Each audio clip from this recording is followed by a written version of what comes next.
আলাইকুম গাইস, আশা করি যে যেখানে আছেন সবাই ভালো আছেন। আমি এখন মাছে লবণ আর হলুদ দিয়ে ভাজা করব। মাছ একটুখানি লবণ দিলাম আর একটুখানি হলুদ দিচ্ছি।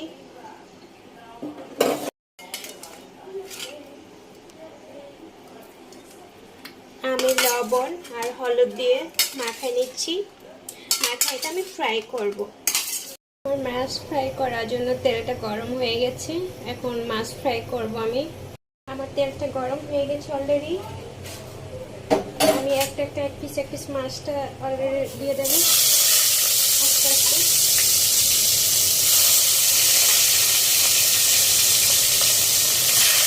মাছ ফ্রাই করে রান্না করবো, এটা ভোনা মাছ।